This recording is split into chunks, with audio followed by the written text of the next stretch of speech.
Hey y'all, I'm John. and I'm Kim. Thanks for joining us for another episode of Magnolia Peach Tea Podcast, where we share real life stories to help you navigate life's ups and downs. Be sure to follow us on Twitter, Instagram, and TikTok for updates. Now let's get to the tea. Hey y'all, thanks for joining us today. Hey everyone. Today's episode is entitled Once a Cheater. So let me ask you this. In your future relationships, right, should you have any more, would you allow female friends? What's your take on female friends? If she's just a friend, then there should be no secret. No, think about it though. No, they can't be no secret. Because if you recall, I was never introduced to her. For me, today, if you tell me you have a female friend and who is just a friend, then we should be able to meet, have a conversation. Oh, she is our friend. Right. And if she's not our friend, because first of all, I'm going to let you know, I rarely like anybody. But, I will give your friend the opportunity. But if I am vocal about, okay, some just don't, she ain't moving right. Something ain't right. Because I'm a woman. Something ain't right. If I get that, and I tell you, and you don't do nothing about it, or you make it seem like I'm the one with the issue, then you and her, y'all have a great time. Y'all do y'all. You know, I'm gonna go on to over here by myself and move on to something else because I'm not gonna do that. Yeah. She will be our friend. Right. And if she can't be our friend, she can't be your friend. She cannot. I'm sorry. That's how I roll. Right. I'm so sorry. So any female acquaintance that my spouse has is an acquaintance of mine, meaning when he is talking with her, she is talking with me. It's nothing like, oh, well, me and Susan went to lunch together and this, no, not even. No. Not even. Me today, no. It's even, in these, they call them the work wives or work husbands. There's no such thing. You don't want that. You don't want me to hear that you got that. Don't. Because guess what? That you don't have room for me if you already got a wife. No. I don't care if she's a work wife, a bakery wife, a McDonald's wife. I don't care what kind of wife. If you already have a wife, there's no room for me. No. And but you have to understand, the best relationships are formed from friendships. Exactly. That's how my relationship formed. And if you got a friend who you and your significant other are going through something, and you need somebody to talk to, who you talking to? Friend. You gonna talk to your friend. So now, dude, you talking to a woman about your problems, and a woman is a woman, point blank, period. If she got even the smallest feeling for you outside of just a friendship, she gonna hold that. She gonna be like, this is my opportunity to move on in. Yeah. So then, is cheating a deal breaker for a relationship? That is. So you're in a relationship and you find out that your significant other has cheated, whether emotionally or physically or both, because there are different levels. What is that a non-negotiable? Is that a flat out we're done, or let's get some counseling? Yeah. At this point in my life, yeah, it's non-negotiable. A non-negotiable, we're done. We're done. Yeah. I don't have time. I don't have time. At this point in my life, and that is, 50 is around the corner. But even let's take it back 10 years ago, 40s. Yeah. It's a non-negotiable. Unfortunately, sometimes it's not an easy break or easy to make the break, to exercise that non-negotiable consequence. And that's why I say right now, at this point in my life, non-negotiable. Early on in my life, as a teenager or a young adult, I could have gone with it. I mean, I unfortunately have been on the side of cheating. Not you couldn't have gone with it, but you would have. There would have been a different. I would have outcome. tried to reconcile it. Right. I would have right. tried to kind of fix it. Let's talk about this. Why did this happen? What can we do to fix it? That type of thing. And I guess, the question of once a cheater, always a cheater. Do I believe that? No. I know others who have stepped outside of their relationships, kind of reconciled, worked on it, improved it, and, are doing well today. So I don't think that, once a cheater, always a cheater. I just think that if you are wanting to be with that particular person, then you will make it work. Right. You will work on whatever the obstacle is or whatever the barrier is within that relationship and make it work.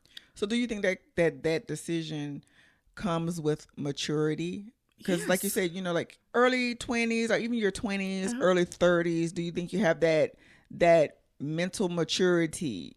I hate to say that, but to say, okay, cheating is not an option. Yeah, at that time, I don't think that you do. I think that early 20s, your teenage years or whatnot, you're still trying to figure things out. Definitely. I definitely agree. And as you get older, experience life more, then you kind of grow. I think that's the normal progression that we should all go with. But unfortunately, as we know, and we can talk about, my experience with the whole cheating thing, early 30s. While I suspected, suspicion, woman intuitions, my gut feeling told me something was going on. But I had the conversation and, it was agreed upon that we would work on things. What you said about, being in your 20s and stuff. Yeah. My naiveness, believing him, saying that it was, that was in the past. I'm not like that. I just want to be with you. And I was like, oh, I felt so special, love. And yeah, so in my 20s, now today, fast forward, if that same scenario hit me today, nah, bruh, you got to handle that. You got to show me. You're gonna have to give me some examples. I need to see a pattern. It can't just be words. You're gonna have to put some actions to that, and you're gonna have to put some work in before I'm just kind of like, oh yes, I'm head over heels. You're the one type situation. Yeah, so definitely different. I have a different mindset regarding that whole situation, how it happened. Yeah, it definitely wouldn't happen that way today in my almost 50s. Tell me this, the cheating or I guess infidelity, however you want to term it, whatever you want to call it, was it, because some people be like, oh, well, we were on a break in our relationship and our marriage. Oh, well, we were separated. Or we were on, non-speaking terms. So that gave me the opportunity to go outside of my marriage or my relationship. Did that happen? No. There was never a conversation about, or there was never a situation where we were like on a break. We first of all, we married. There's no break. If I had to endure you still being here, then we always married. So there's no break. There was no conversation. It wasn't like he ever moved out. Well, in the beginning, let's start there. In the beginning, he didn't move out, or we were still in the same house. And, again, intuition, woman's intuition, my gut feeling. Yeah, something was, telling me something wasn't right. Yeah. Well, so when you say that there was cheating going on, there are different levels of cheating. You have your casual conversation, with the opposite sex, or texting with the opposite sex, on to meeting with the opposite sex, or even a physical relationship, with the opposite sex. So, I mean, was it how all of the above? Okay. It was all of the above. Okay. Would you have been more accepting if it hadn't gone to the extreme? You think it would have been fixable or acceptable? Today, I would have to say no. Only because when we got together, he had already shown me that he had a pattern of being with multiple people at the same time. At least 2 instances, right? Again, my naiveness, I believed that because I agree that people can change. I definitely agree that people can change. I'm not saying that. But he, at that time, had not changed and had the wife at home and somebody else on the side basically the entire time. So while there are different levels, he crossed it all. You know, you go through these stages of, I don't know if it's acceptance, denial, like it's a little bit of everything. To the point where sometimes, you know, at one point I was like, okay, what did I do to cause this? And it took a long time for me to realize that I didn't do a dang thing. Did he say, you know, well, I stepped out on you because of X, Y, and Z? No, I don't recall him ever saying that, but I felt that there was some blame, you know, or that in his head, that's how he justified it. But I don't recall him ever vocalizing that, because anytime anybody asked him anything about his wife in my presence, it was always, I have the best wife in the world. So I was like, huh? Now behind closed doors, you know, we ain't all that, you know, but you know, out amongst his friends, that's a lot of stuff that he would say. I have the best wife. I wouldn't trade my wife in for anybody, you know, along those lines. And, you know, at a certain point, for, you know, a brief time, very brief second, I kind of like believed him. And then 2 minutes later, something else will pop up and I'm like, never mind. You the same. And then remember that I was living away from home for the first time ever. I knew nobody but him. But apparently, you know, he knew other people. So all I had was him. Yeah. And I was by myself, figuring things out by myself, in a new marriage by myself. But still being that young, naive, okay, marriage is a covenant.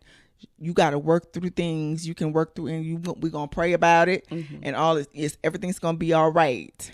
Fast forward to me today. God is going to help me out. He's going to see me through because this ain't for me. And he done showed me several times that this was not for me. So yeah, I prayed about it and I left. The process, that whole thing changed me. Like, I think I said it before, like I was never like, oh my God, I can't wait till I get married. And then when I was asked, I was like, oh, okay, yeah.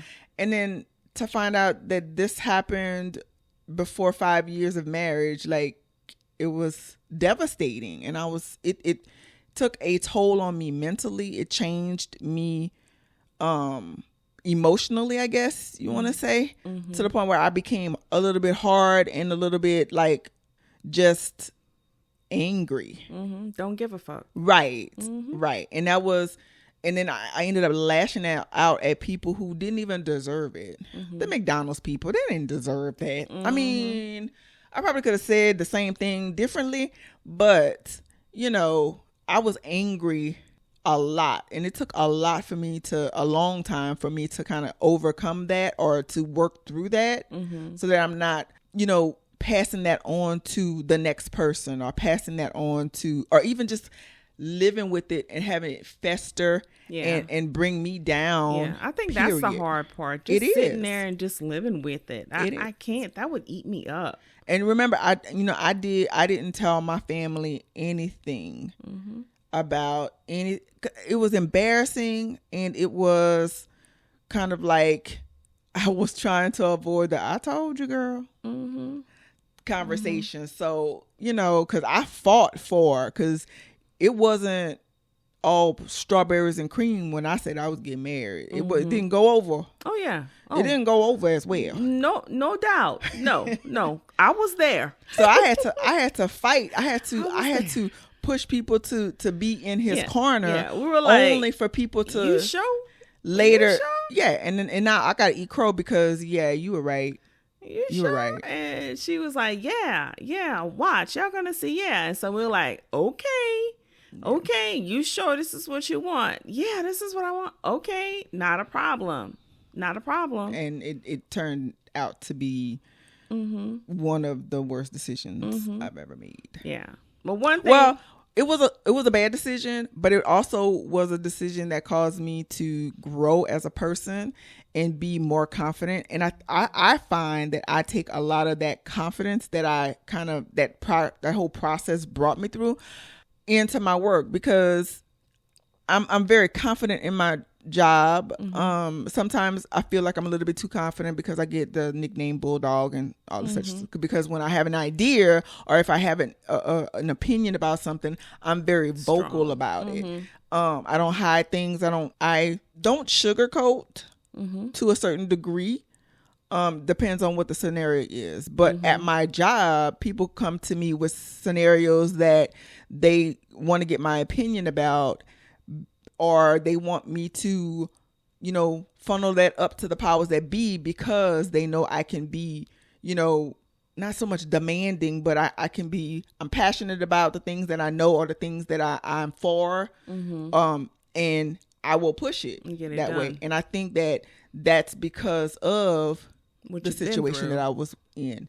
And I had to be by myself, which on another side is the downfall, because I was married, but I was alone. I was by myself a lot of the time. So my introvert behaviors started then. Like, oh, I'm good being by myself. I don't need to have quote unquote friends.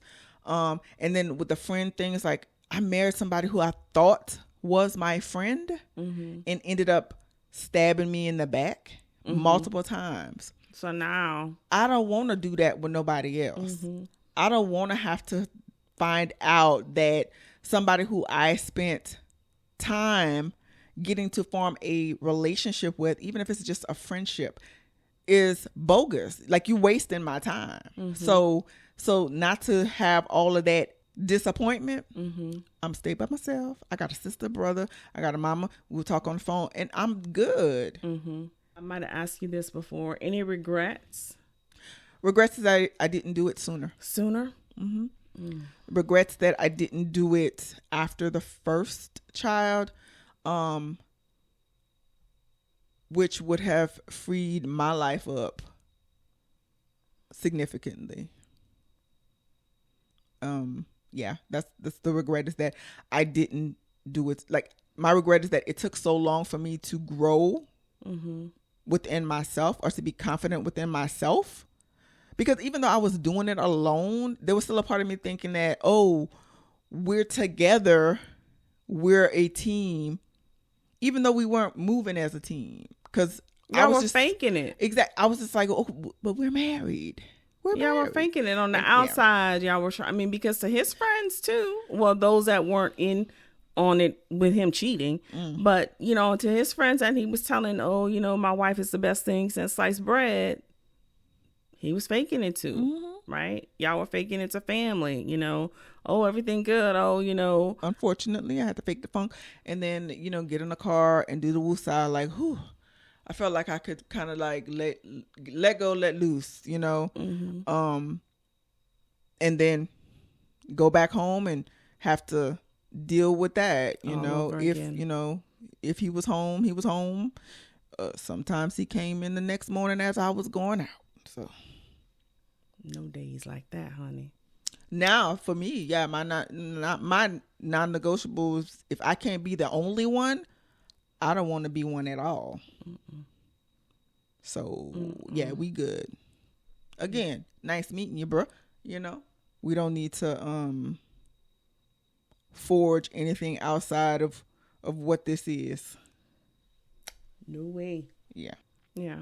Well, like I said, and I said it before, I hate that you went through this, sister. I hate that you weren't as sharing or as open as you are on today. And I think that is growth on your part. Mm-hmm. One thing I would encourage people to do or to consider or to stick by is, when you tell somebody, oh, I will never tell you I told you so. That person who's going through that situation may not share with you or could be holding it out of fear or remaining in that situation out of fear of being told, I told you so. Exactly. So stick to it. And for those women who are in those situations or in a situation like I was, you have to make that decision on whether or not you're going to stay or not. Mm-hmm. I think every woman has a tolerance level about just about every scenario. Yeah. If and when you reach your tolerance level and you feel that you've done everything that you could to bring things back down to what you consider to be tolerable and it's not working, it's okay to not be successful in that. Exactly. And you don't turn your back. I can 100% say that when I decided that I was ready to leave, it was the most freeing process. It was so easy I was scared. Like, it was so easy because I had the conversation. I sat him down. I had the conversation. I said, I'm done. I'm done. I'm no longer going to stay in this situation because it wasn't a relationship. I'm not going to stay in this situation and be in a house with somebody I don't trust, because it was at that point where I didn't trust anything he said. If he said the sky was blue, I was still walking to the window and looking for myself because I did not believe him. And so I was like, y'all were covering stuff up, man. That was another thing. That's exhausting. It is. That's exhausting. So like, I would get in the car and I would just kind of like exhale because it was exhausting. Yeah. And I was like, I'm not doing this anymore. I'm not doing this. As much as I knew it would be or what I thought would be like a bad time for the family. I was like, I just can't. I can't. I think I deserve to, because I feel like I was miserable or not happy for so long, and then I wanted to be happy. I wanted to go out and live my life. Like, I would do things by myself, and as soon as I got home, he thought I was doing something else. That's because don't manifest that on me. I was by myself, but for women out there, take back your power, because it is a relinquishment of power to a certain degree. Take back your power once you make that conscious decision that enough is enough. Take those steps to move. Like I said, I had a conversation. By the time I had that conversation, I already had signed my lease at my apartment. I was already mentally packed. I had already knew what I wanted to take, because even in that process, I was still going to be fair, because nobody was going to change me. I'm not a petty person unless that's how you want me to be. But I don't have to be. And I'm, in that instance, I chose not to be. I left with minimum stuff. That's when Amazon became my friend, because I did a lot of Amazon shopping once I got my apartment. But when I had that conversation, it was mentally. I had already saved my money, got my apartment. I knew we had 2 cars. I knew which car I wanted. It was, I sat down and I told you, this is what it is. Yeah. And then he wanted to have a conversation about what can we do better. Well, we can't, because it's too late. I've been here for 14 years. You drained me. Exactly. So there's nothing that we can do. Yeah. Y'all don't get drained out here. Yeah. No. Do not get drained out here. I mean, when you feel your tank is on, I mean, you see your gas tank going down on E, and if it's not being filled, I'm sorry, honey. Yeah. I'm sorry. There's no point. There is no point. But then, again, believe what people do and the actions they take, and not the word, because people could say anything. I could tell you I'm a millionaire today, and you have no choice but to believe me until you see me at the Walmart or the Goodwill going through the thing. Like, you just don't believe it. Yeah. You know, take what people say with a grain of salt. You And I hate to say that, but you gotta show me. but though. yeah, you gotta show me. You know, unfortunately, people who have been burned or have gone through experiences like what you've gone through, you have to show them.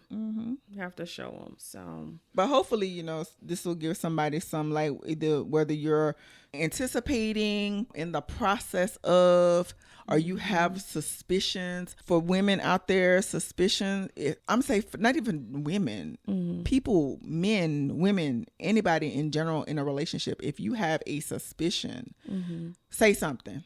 Ask the question. You know, they say, and I don't know who they is. I ain't met they. I ain't looking for them either. But they say if you go looking for something, you're going to find something. That is 100%. I think that's a true statement sometimes. I'm going look. I'm looking to make sure. I'm going to look to make sure my gas tank ain't about to be empty. Right. But in the same point, though, if I'm looking, I shouldn't I'm looking. I shouldn't find anything. I shouldn't find anything because I'm looking. Ladies, if you can't touch that cell phone. Oh, yeah, that's a big one. Because let me try to put my finger on that phone and it don't open. My situation, he had 2 phones. Stupidest thing ever. And I still couldn't touch neither one of them. Stupidest thing ever. Don't let your gas tank run out. No. I'm sorry. Don't let your gas tank run out. Please. Don't sit there and no shade on you, sister, but don't sit there and just let these people run over y'all. I'm sorry. Like I said, your intuition 25, is right. 30, 32, 33-year-old me, I took a lot. Now, if I look back on the situation, sometimes I say to myself, like, why you ever came home? Because I wouldn't want to deal with me with an attitude. I wouldn't want to deal with me, but it's okay. It's okay. Thank you. But yeah, women, take back your power. If cheating is your non-negotiable, stand on it. Stand on it. And make it known. Yeah. Make it known. Don't be like, oh, he didn't, or, you come back, he didn't know. Y'all never talked about that, man. Communicate that shit. No. Yeah. We don't give free passes. That, just because you're married, you sign, you know what? All you got to do is pray. Pray about it. Let God lead you. If he leads you to leave, you good. You good. Because the way I see it, there was opportunity for God to stop everything that I did, every plan that I made to exit. But when I tell you the ease of everything was God had his hand, that I was doing what he wanted me to do. He probably was saying it's about time. Exactly. I got the first apartment I applied to by myself. I didn't have to put a down payment. I got furniture, a washer and dryer. I got a washer and dryer that I wanted. Like, I got everything happened so smoothly. I promise you, I was scared because I was like, why and how am I able to do all of this? Because you by have myself. But you have been doing it because you've been carrying the load. But anyway, women, take your power. Like, be sure.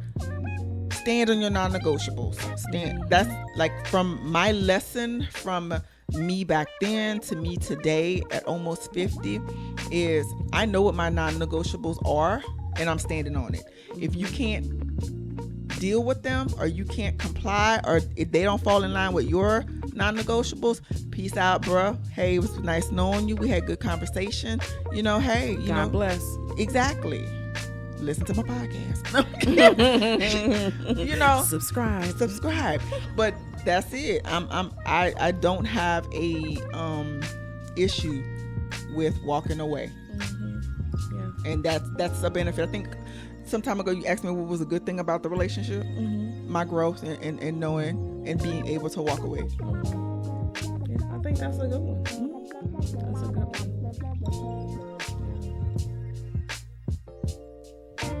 Thanks for joining us on today. We hope you enjoyed today's episode. We want to hear from you. So please be sure to like, comment, and subscribe. Tune in for the next episode of Magnolia Peach Tea Podcast.